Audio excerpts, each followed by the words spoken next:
Hello दोस्तों, नमस्कार। मैं आपका दोस्त जेपी सुखान, आपका हमारे चैनल जेपी सुखान क्लासेज में स्वागत है। जैसा कि आप जानते हैं कि यूपी बोर्ड की परीक्षाएं 24 फरवरी से स्टार्ट हो रही हैं, तो मैं आपके लिए मैथ की सीरीज़ लेके आया हूं और ये मेरी तीसरी क्लास है। इससे पहले 2 क्लासें गणित की हो चुकी हैं, जिसमें मैंने सेलेक्टिव बहुत ही इंपॉर्टेंट क्वेश्चनों को सेलेक्ट किया है जो आपके एग्ज़ाम में हूबहू मिलेंगे। आप निश्चिंत होकर ये सवाल सॉल्व कीजिए, जो वीडियोस में डालता हूँ उसे रेगुलर देखिए, आपके एग्ज़ाम में बहुत मददगार होंगी और आप परीक्षा में हमें याद कर रहे होंगे। जिन बच्चों को किसी भी सब्जेक्ट में डाउट हो रहा है और किसी सब्जेक्ट में, तो वे कमेंट करके बता सकते हैं। और आज ये तीसरी क्लास है, तो चलिए क्लास स्टार्ट करते हैं। और आज मैं लॉन्ग क्वेश्चन ही लेके आया हूँ आपके लिए, जो आपके 4 नंबर या 6 नंबर में आएंगे। ठीक है, तो पहला सवाल है हमारा, एक भिन्न 1/3 हो जाती है जबकि उसके अंश में 1 घटाया जाता है, और वह 1/4 हो जाती है जब हर में 8 जोड़ दिया जाता है, वह भिन्न ज्ञात करो। तो ये सवाल भिन्न से है। आप लोग भिन्न के बारे में जानते होंगे, क्योंकि भिन्न में 2 चीज़ें होती हैं, ऊपर होता है अंश और नीचे होता है हर, और इसको हम बटे बोलते हैं। ये है बटा, ठीक है, यानी हर से अंश को भाग देना ही भिन्न कहलाता है। ठीक है, तो आपने क्या किया, आपने अपनी तरफ से भिन्न माना भिन्न बराबर क्या हो जाएगा, x/y। इन सवाल को सॉल्व करते हुए सिर्फ आपको ये देखना है कि सवाल जैसे जैसे बोल रहे हैं आपको वैसे वैसे रखते जाना है। वो गुणा बोलेगा गुणा कर दो, भाग बोलेगा भाग कर दो, जोड़ने को बोला जोड़ो दो, घटाने को बोले घटा दो। पर जैसा सवाल बोलता है वैसे ही करना है। पर अपनी तरफ से हमने एक मान लिया है भिन्न x/y। यह सवाल एक भिन्न 1/3 हो जाती है जबकि उसके अंश में 1 घटाया जाता है। तो पहले क्या करा है, उसके अंश में 1 घटाया है, तब जाके भिन्न 1/3 हुई है, ना कि पहले 1/3 हुई फिर उसके बाद घटाया। नहीं, पहले एक अंश में घटाया, और अंश क्या होता है ऊपर। तो x-1/y बराबर 1/3। इस तरह की आपकी फॉर्म बन गई है। जब आपकी फॉर्म बन गई, इस तरह को सॉल्व करने का एक ही तरीका होता है, इसकी इधर गुणा और इसकी इधर गुणा, यानी कैंची गुणा हो जाती है। जब कैंची गुणा करते हैं तो 3 की हम x से गुणा करेंगे तो 3x आता है। यहाँ पे माइनस है और इसके आगे कुछ चिन्ह नहीं है तो प्लस मानते हैं, तो यहाँ प्लस और माइनस होता है माइनस। 3 की जब 1 से गुणा करते हैं तो 3 × 3 बराबर, जब y की हम 1 से गुणा करते हैं तो y आता है। सही है, जब हम y की 1 से गुणा करते हैं तो क्या आता है, y आता है। ठीक है, अब हम क्या करेंगे, x y एक तरफ ले आएंगे और जो अचर है उधर ले जाएंगे बराबर भी। तो y को हम जब इधर लेके आएंगे 3x, तो ये प्लस का है, जिसके आगे कोई चिन्ह नहीं होता, मैं कई बार बता चुका हूँ, उसके सामने प्लस मानते हैं। तो ये प्लस का है, प्लस का जब इधर लाएंगे बराबर के, तो ये -y हो जाएगा बराबर 3। ये आपकी पहली समीकरण बन गई। ये आपकी क्या बनी, पहली समीकरण। अब दूसरी कंडीशन देखते हैं, और वह 1/4 हो जाती है जब हर में 8 जोड़ दिया जाता है। अब हर की बात आ गई, तो इसमें जब आगे हम स्टेप बनाएंगे तो हर में x/y, भिन्न तो यही है, उसने हर बोला नीचे वाले में हमने 8 जोड़ दिया और भिन्न बन गई 1/4। भिन्न क्या बन गई, 1/4 भिन्न बन गई। फिर वही करेंगे हम कैंची गुणा, इस वाले की इधर गुणा और इस वाले की इधर गुणा। 4 की जब x से गुणा करेंगे तो हमारा आंसर आएगा 4x बराबर, जब 1 की हम इससे करेंगे y आ जाएगा, प्लस 1 की 8 से करेंगे 8 आ जाएगा। ठीक है, फिर वही y को हम इधर लेके आएंगे, 4x - y बराबर 8। अब आप देखेंगे ये दूसरी समीकरण हो गई। इस समीकरण को देखिए और इस समीकरण को देखिए, इसे हम क्या करेंगे, हल करेंगे। समीकरण 1 और समीकरण 2 समीकरण हल करने आपने सीखी होगी, नहीं सीखी हो तो मैं यहाँ पे सिखा दूंगा। तो इसके नीचे में 3x - y बराबर 3, पहली समीकरण।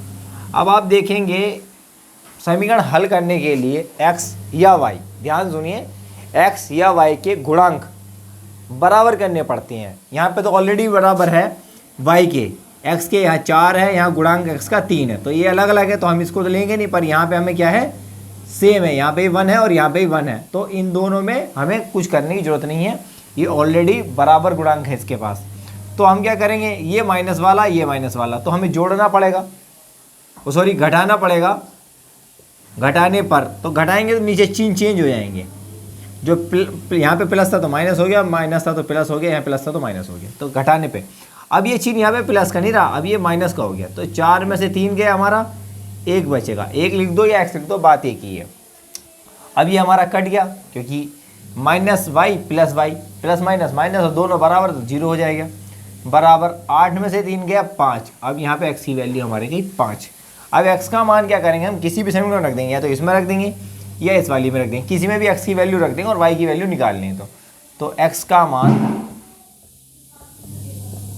समीकरण 1 में रखने पर, 1 में रखने पर समीकरण 1 में रखेंगे तो 3x माइनस वाई बराबर 3, 3 गुणा 5 माइनस वाई बराबर 3, 3 पंजे 15 माइनस वाई बराबर 3। अब हम y को इधर ले आएंगे और 3 को इधर ले आएंगे, तो हम क्या करेंगे,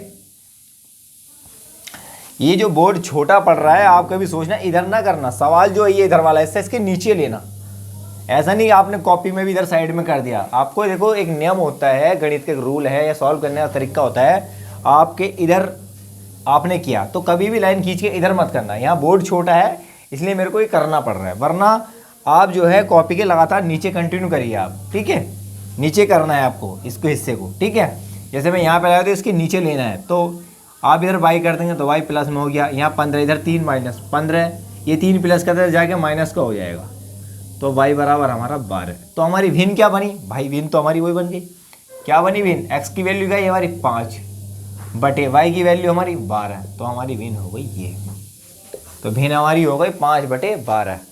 तो इस तरीके के सवाल आप कीजिए, ये लॉन्ग में आते हैं 6 नंबर या 4 नंबर में कम से कम मिलेगा ये सवाल, ठीक है। आपको अगर सेशन पसंद आता है तो लाइक कीजिए, शेयर कीजिए अपने दोस्तों में। तो दोस्तों ये आपका दूसरे नंबर का सवाल आ चुका है जो लॉन्ग में पूछा जाता है, और ये बहुत ही द्विघात समीकरण का सवाल है, जिसमें सवाल ने बोला समीकरण x प्लस 1/x बराबर 3 कॉमा x इज नॉट 0 के मूल ज्ञात कीजिए। मूल ज्ञात करने का मतलब है कि x जो है x की वैल्यू निकालनी है हमें। x की वैल्यू कैसे निकाल लेंगे, ठीक है। तो पहले तो हम इसको x प्लस 1/x बराबर 3, अब इसमें क्या करना पड़ेगा, पहले हमें इसकी द्विघात समीकरण बनानी पड़ेगी। अब हम क्या इसके बटे 1 ले लेंगे, तो यहाँ पे x ले लिया, अब इसकी क्या करें इधर गुणा और इसकी इधर गुणा, तो क्या हो जाएगा x² प्लस 1 बराबर 3। अब इसकी इधर गुणा कर देंगे तो x² प्लस 1 बराबर 3x, और जब 3x को हम इधर लेके आएंगे x² माइनस 3x प्लस 1 बराबर 0। आप तक ये समझ में आ गया होगा, अगर नहीं तो फिर मैं दोबारा समझाता हूँ कि हमने क्या करा, x की गुणा इसमें करी तो हमारा x² हो गया, यहीं पे हमने इसके नीचे 1 लिया और x की इधर गुणा कर दी और 1 की इधर गुणा कर दी, तो x² हो गया, 1 की 1 से 1 आ गया, प्लस था बीच में प्लस लगा दिया, नीचे हमने x ले लिया, क्योंकि हम जब भिन्न हल करते हैं हिसाब के 2 सही 3/4 है या 2 प्लस 3/4 है, तो उसको हल कैसे करते हैं, क्योंकि इसकी इससे गुणा होती है, 4 दूनी 8, 8 और 3 11, 11/4 आता है, वही मैंने इसमें किया है, x की गुणा इससे करी फिर प्लस 1 कर दिया अपॉन x कर दिया, और बाद में x की इधर गुणा करी 3 से फिर इधर लिया है मैं इसको, ठीक है। तो इस तरीके से मैंने सॉल्व किया है, ठीक है। भिन्नों सॉल्व करना आता होगा आपको, ठीक है। अब ये द्विघात समीकरण हो गई कि तुलना, अब इसकी तुलना करनी है मुझे, तुलना स्टैंडर्ड जो होती है, स्टैंडर्ड द्विघात समीकरण आपको पता होगी, वो होती है ax² plus vx plus c बराबर 0। इससे तुलना करनी, क्योंकि ये समीकरण जो है द्विघात समीकरण x² माइनस 3x प्लस 1, यानी 1 एक के ऐसे टुकड़े करो कि 3 आए जोड़ के, ऐसा संभव है ही नहीं। तो जब ऐसा प्रॉब्लम फंस जाए कभी भी द्विघात समीकरण में और आपको x की वैल्यू निकालनी यानी मूल ज्ञात करने हैं, x की वैल्यू निकालनी और मूल ज्ञात करने, और ऐसा प्रॉब्लम फंस जाए, क्योंकि इसकी गुणा हम यहाँ पे करके चेक करते हैं, यहाँ पे 1 यहाँ ही 1, 1 1 जा 1, यानी एकीकरण 1, एक कैसे टुकड़े करो कि बीच में 3 आ जाए, गुणा करके भी 3 आए और जोड़ने पे भी 3 आए, तो ऐसा तो संभव है नहीं, क्योंकि एकीकरण 1 होता है। तो ऐसी समीकरण को हल करने के लिए हमेशा श्रीधराचार्य का सूत्र बना था, श्रीधराचार्य जी ने अपने तरीके से एक सूत्र बनाया था जिसको श्रीधराचार्य सूत्र बोलते हैं। तो पहले हम तुलना कर लेंगे, क्योंकि a क्या है x² का गुणांक, और एक गुणांक क्या है 1, तो a बराबर हमारा हो गया 1 और v बराबर हो गया -3। क्यों लिया -3? क्योंकि यहाँ प्लस में और ये माइनस में, तो पूरा माइनस वाला हम लेंगे ये -3। और c बराबर हमारा 1। क्यों लिया 1? क्योंकि यहाँ पे 1 है। ठीक है, तो इस तरह से तुलना कर लिया।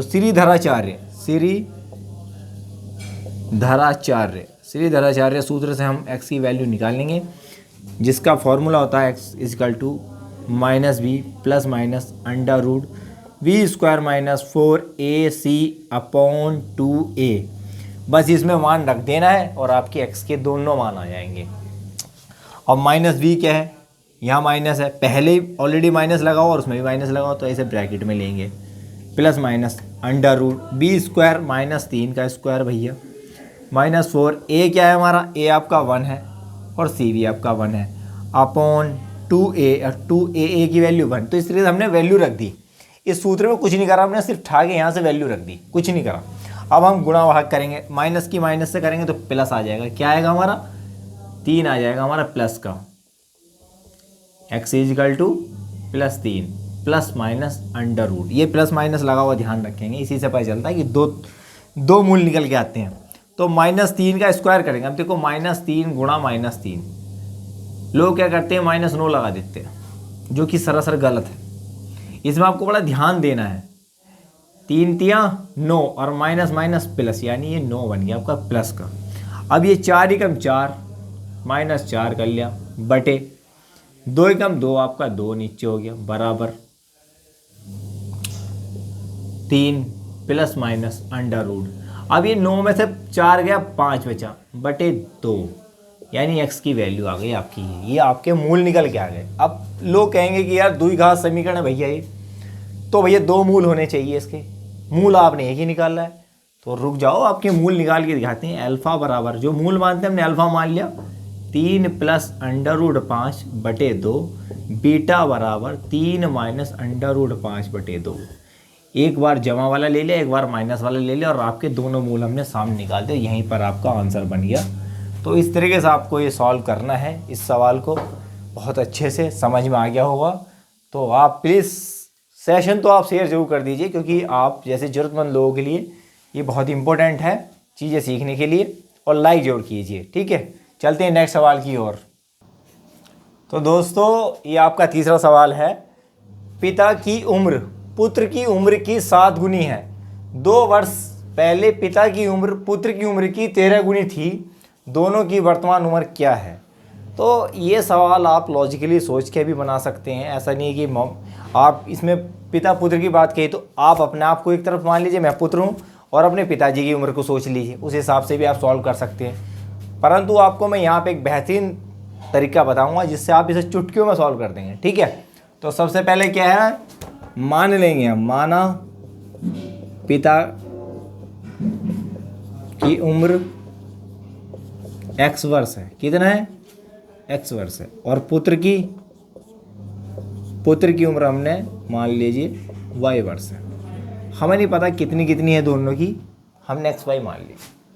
ठीक है, अब आपने क्या करा, एक साइड पिता को रखा और दूसरी साइड पुत्र को रख दिया। ठीक है, इधर मैंने x रख दिया, उधर मैंने y रख दिया। अभी मुझे कुछ भी नहीं पता, मगर इसने जैसे सवाल बोला वैसे ही मैं जवाऊंगा। पिता की उम्र यानी इसकी उम्र, पुत्र की उम्र की 7 गुनी है, यानी इस पुत्र, भाई पुत्र छोटा होता है ना, बाप से बड़ा थोड़ी ना हो जाएगा, पिता से बड़ा थोड़ी ना हो जाएगा। तो इसकी 7 गुना, मान लीजिए ये 2 है तो ये 14 है, क्योंकि 7 दूनी 14, इससे 7 गुना। तो हमने 7 कर दिया और इसके बराबर बराबर लगा दिया।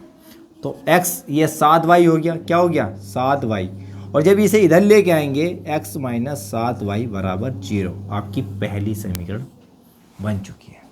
फिर वही काम करना, यहाँ पिता रखा और यहाँ पुत्र रख दिया।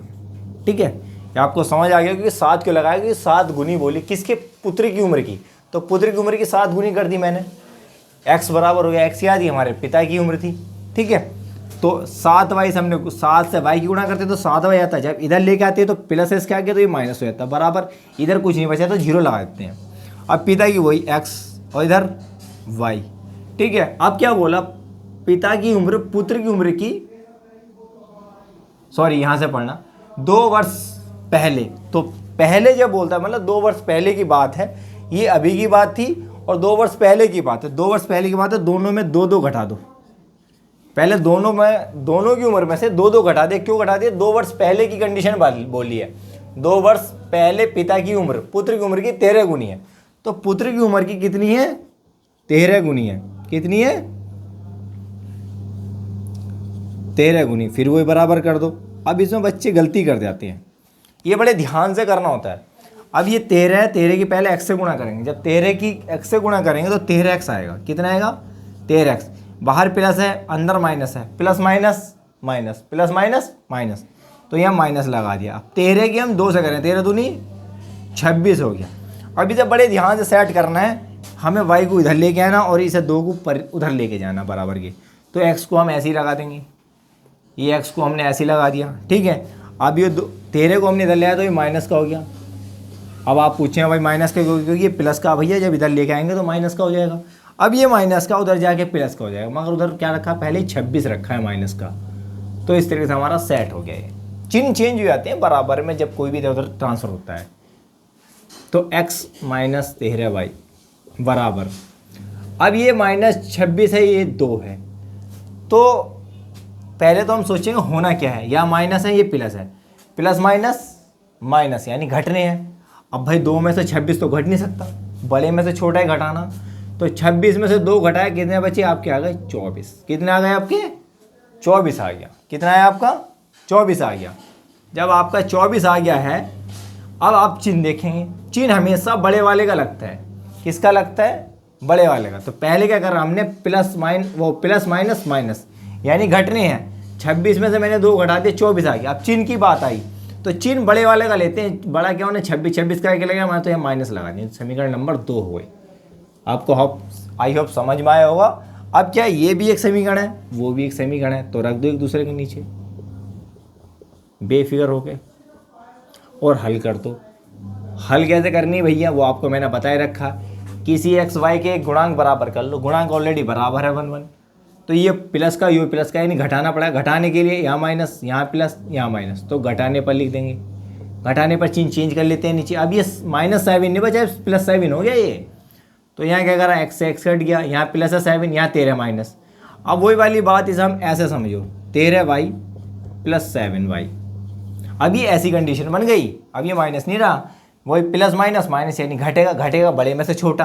तो बड़ा क्या था? 13। 13 में 7 गए 4, क्या है? 4y। चिन्ह किसका आएगा? बड़े वाले का। बड़ा वाला क्या? 13। 13 का माइनस लगा, तो यहाँ पे -4y आ जाएगा बराबर। यहाँ पे माइनस माइनस प्लस यानी जुड़ेंगे, और जुड़ेगा चिन्ह वही बड़े वाले का आएगा, क्योंकि 24 और 0 24 ही होता है। चिन्ह माइनस का क्यों लिया? क्योंकि बड़ा वाला 24 है, उसका चिन्ह लेना है। माइनस से माइनस कट गया, y बराबर। अब ये गुणा में है तो 24/4 पहुँच जाएगा। क्या हो जाएगा? 24/4 हो जाएगा। 4 से भाग कर लो, 4 छम 24। और सॉरी यहाँ पे 6 बचेगा। सॉरी यहाँ गलती हो गई है। यहाँ 13 में से 7 गए, 6 बचेगा। सॉरी, ये सही कर लेना, गलत हो गया मेरे से, मैं 11 समझ बैठा। 13 में से 7 गए, 6 बचे, और 6 को मैं नीचे ले जाऊंगा। जब 6 से नीचे ले गया, 6 चौक 24, तो y की वैल्यू हमारी आ गई 4 वर्ष। और y की वैल्यू क्या आ गई हमारी? 4 वर्ष। यानी इसकी वैल्यू हमारी पुत्र की उम्र क्या आ गई? पुत्र की उम्र आपकी 4 वर्ष आ गया। y को हम किसी भी समीकरण में रख दो, इसमें रख दो। x बराबर क्या है? 7y, ये पता ही है आपको। x बराबर 7y, ये पहली समीकरण में रख दो। x बराबर 7 गुणा 4, कितना हो गया? x बराबर 7 चौक 28 वर्ष। और ये किसकी है? पिता की उम्र है। किसकी है? पिता की उम्र। इस तरीके से आप ब्रैकेट में अच्छे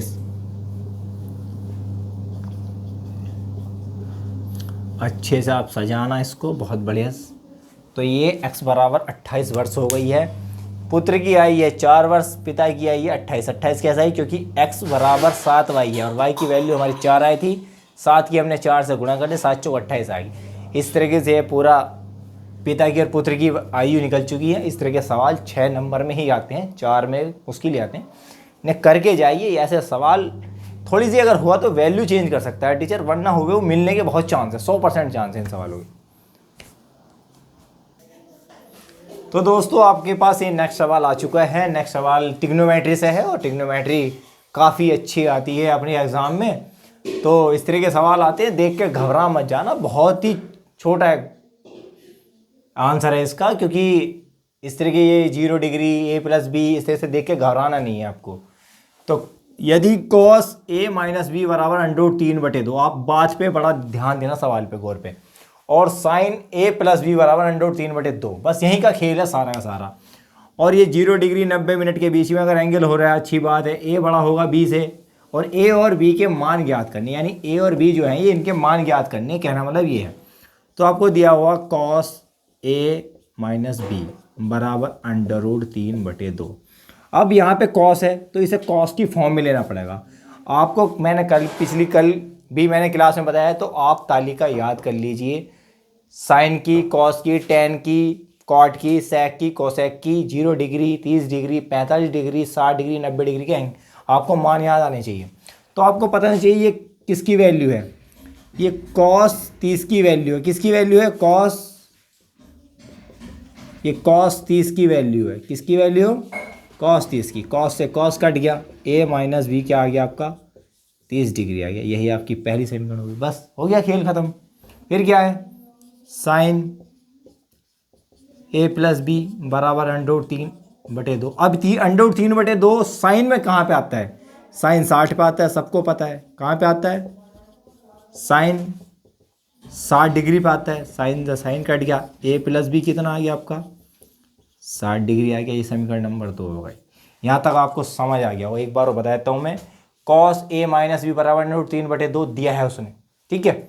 हमें इस फॉर्म को कॉस में बदलना है, तो √3/2 किस एंगल पे आता है, कॉस में, कॉस 30 पे आता है, तो कॉस 30 रख दिया, कॉस से कॉस कट गया, ए माइनस बी बराबर 30 बच गया हमारा, ये हमारा कट गया है, ठीक है, 30 डिग्री बचा। ऐसे ही साइन का खेल करना, √3/2 किस में आता है, साइन 60 में, साइन से 60 कट गया, ए प्लस बी बराबर 60 डिग्री आ गया, ठीक है। अब इन दोनों समीकरण को हल कर लो, ए माइनस बी बराबर 30 डिग्री, जो पहली समीकरण हो गई, वही जोड़ दो, अब आपके जोड़ दो, क्योंकि जोड़ना क्या है, इन दोनों गुणांक बराबर है, तो ये ए और ये 2a हो गया, क्योंकि a प्लस ए बराबर, जैसे a प्लस ए बराबर 2a ही होता है बेटा, ध्यान रखना, मैंने जोड़ा है इसको, यहाँ पे ये जोड़ रहा है, 60 और 30 90 हो जाएगा बेटा। जब हम a निकाल लेंगे तो 90/2, ये जो 2 गुणा में है बटे में चला गया 90 के, ये हो गया हमारा 45 डिग्री। तो हमारा a जो आया हमारा, वो आया आपका 45 डिग्री। कैसा है 45 डिग्री, भाई हमने a और a 2a हो गया, 60 और 30 90 हो गया। जब ये गुणा में है तो इसके बटे में जाएगा बराबर में। देखो प्लस वाली चीज़ माइनस में जाती है, माइनस वाली चीज़ प्लस में जाती है, ये होता है बराबर इधर उधर ट्रांसफ़र करना। अब बात है जब गुणा में हो तो भाग में जाएगी, भाग वाली चीज़ गुणा में जाएगी, ठीक है। तो यहाँ पे गुणा में तो भाग में गई, तो ये आ गया आपका 45 है। जब a का मान 45 तो किसी में रख दो, a प्लस बी बराबर आपका 60 डिग्री दे रखा है, a आपका 45 डिग्री प्लस b बराबर 60 डिग्री, वही वाली बात, 60 इधर ले आओ, b उधर ले जाओ, या 45 उधर ले जाओ सीधा, ये ठा के उधर ले जाओ, b आपका है ही इधर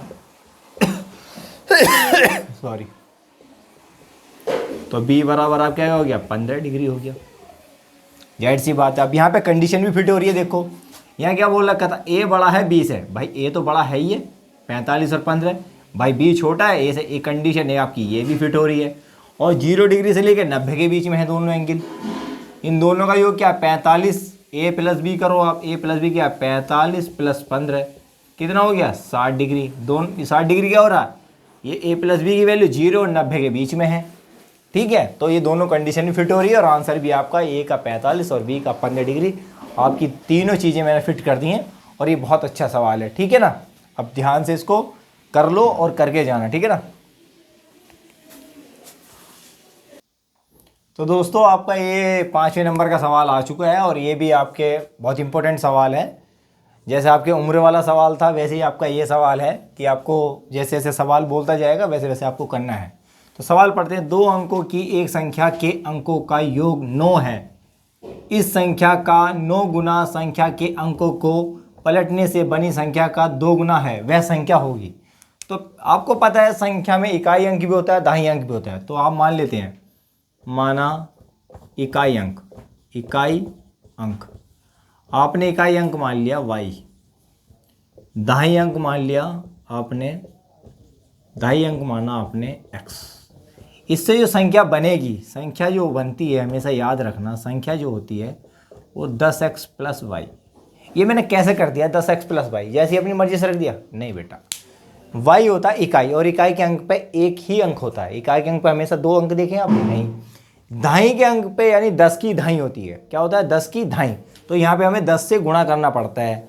जैसे आप मान लीजिए यहाँ पे 54 लिख दिया आपने, तो क्या होगा? 4 + 5 थोड़ी ना कर दूंगा मैं, यहाँ पे 50 करना पड़ेगा ना। और 50 कहाँ से आ गया? 10 × 5 + 4, ऐसी तो आया, तभी तो संख्या बनी 54 मेरी, क्योंकि 10 और इसका दाएं का अंक 5 है, तो ये 50 हो गया, प्लस इकाई का अंक 4 है, तभी तो मेरा 54 बनता है। तो इसलिए ये संख्या बनती है। स्टैंडर्ड फॉर्म ये है 10x + y। ठीक है, अब आपको सवाल के अनुसार काम करना है। सवाल के अनुसार क्या बोला? दो अंकों की एक संख्या के अंकों का योग। अब संख्या क्या है? अंकों का योग क्या है? x + y = 9। उसे 9 बोला है। अंकों का योग, अंकों का योग, अंक एक ही अंक ये है, एक अंक ये है। ठीक है, दो अंकों की एक संख्या के अंकों का योग x + y = 9। तो हमने जैसा सवाल ने बोला वैसा कर दिया। अब क्या करा? इस संख्या का 9 गुना, संख्या के अंकों को पलटने से बनी संख्या का 2 गुना है। अब देखो संख्या हमने क्या करी, हमारी संख्या 10x + y, और हमने क्या करा? इसके अंक पलट दिए, यानी x को जगह y और y की जगह x, यानी 10y + x कर दिया हमने। पहले संख्या हमारी ये थी, क्योंकि दाएं का अंक हमारा x था, उसने अंक पलटने को आया, हमने अंक पलट दिए। x की जगह मैंने y कर दिया और y की जगह मैंने x कर दिया। ठीक है, उसने बोला क्या है कि इस संख्या का 9 गुना, यानी इसका 9 गुना, संख्या के अंकों का पलटने से बनी संख्या का 2 गुना है। जो बनी है संख्या उसका 2 गुना है। एक बार फिर से समझ लो इस संख्या का 9 गुना, कौन संख्या? ये वाली संख्या 10x + y, इसका 9 गुना संख्या के अंकों को पलटने, मैंने अंक पलट दिए, उसका 2 गुना बराबर है भाई। तो हम इसे कर लेंगे। अब ये बाहर है तो ये ब्रैकेट के बाहर है तो गुणा में 9 दाई 90x + 9 एकन 9y। हमने 10 की 9 से गुणा करी, 90 आया। यहाँ पे एक था, एक की 9 से करें 9 आ गया, और y हमने लगा दिया, क्योंकि 9 की जब y से करते 9 आता है, प्लस था तो प्लस लगा दिया, बराबर। ऐसे ही करेंगे 2 दाई 20, 20y + 2x। अब हम क्या करेंगे? x एक तरफ ले लेंगे, y एक तरफ ले लेंगे। ठीक है ना, इस तरीके से हम लोग काम करेंगे इसमें, समझ रहे हो? ऐसी एक समीकरण बना लेंगे हम। तो 90x - 2x + 9y, और 20 हम इधर ले गए तो 20y = 0। आपको मैंने कई बार बता चुका हूँ, ये प्लस में इधर जाके माइनस हो गया, यानी इधर आ गया। 2x था प्लस का, वो भी इधर ला के हमने माइनस करते। 90 में से 90 में से मैंने 2 घटाया तो हमारा आ गया 88, 88x। अब ये प्लस, ये माइनस है, ये प्लस है, plus minus minus, plus minus minus, यानी घटेंगे। 20 में से 9 गया, 11 बचा, और चिन्ह किसका आना? बड़े वाले का। बड़ा क्या? 20, 20 क्या आगे माइनस है, बराबर 0। अब आपको दिख रहा हो ये 88 है, 11 है, इसको 11 से भाग जा सकता है,